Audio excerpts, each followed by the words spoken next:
Let's do something truly right for our citizens now and for generations to come. Palm Coast Mayor David Alfin addresses the City Council about keeping the millage rate unchanged. Our leadership requires the courage to maintain our millage rate to benefit our next generations.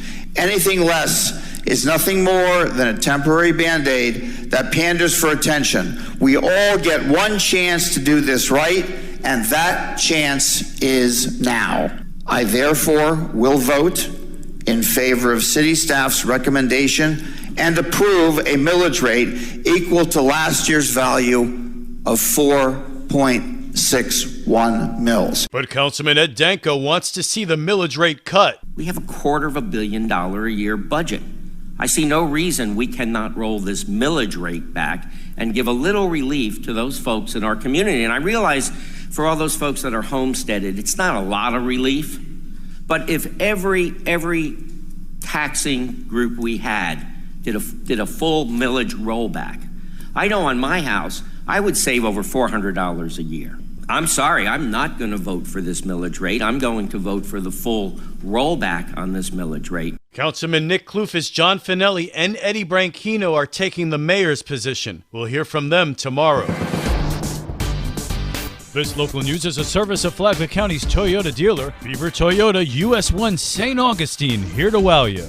A 79-year-old Flagler County man losing his transportation in an accident is back on the road. Sheriff Rick Staley was one of those responding to the crash 2 weeks ago. When I arrived on scene, I recognized the bicyclist as this man that is always riding his bicycle on State Road 100 and all over Flagler County to do handyman jobs.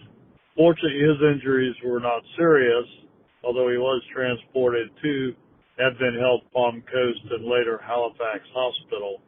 However, his bicycle was totaled. Sheriff Staley first checked with the evidence property room to see if they had a bicycle that could be donated, but there wasn't one. So I reached out to Joe Golan of the Bike Men of Flagler County to see if he had a replacement trike. He did not have one either, but then he reached out to the Palm Coast Bicycle Trail Shop.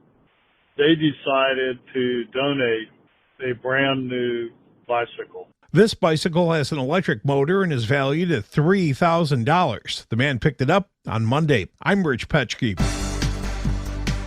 The City of Palm Coast Budget Office wins an award. The City of Palm Coast Financial Services Department of Budget Procurement Office was recently awarded the Excellence in Public Procurement Award by the Florida Association of Public Procurement Officials. It was during the 27th Annual FAPO Conference in Orlando.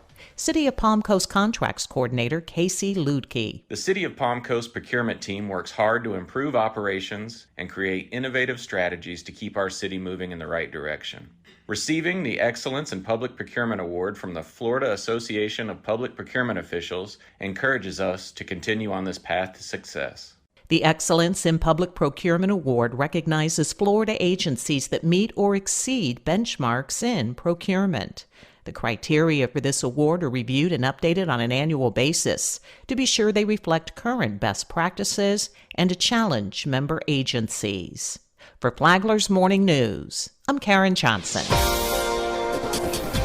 Last week's election for the Flagler County School Board District 1 seat resulted in Sally Hunt defeating incumbent Jill Woolbright. Hunt says she's looking forward to producing results. We've got so many great objectives to go after, whether it's improving that grade level at FPC or reading scores at Rimfire, overall engagement for our teachers. There's just so much to go after. I'm excited just to get in there, learn from, Cheryl and Colleen, learn quickly and be as effective as possible. She talks about campaigning on a limited budget. A lot of people did that kind of on my behalf of gathering maybe some house parties together for me to go and speak to people in small groups, and some checks were written. The other piece of that, my husband and I are super, super frugal. And so I think we did a lot with less money. Hunt will be serving a 4-year term.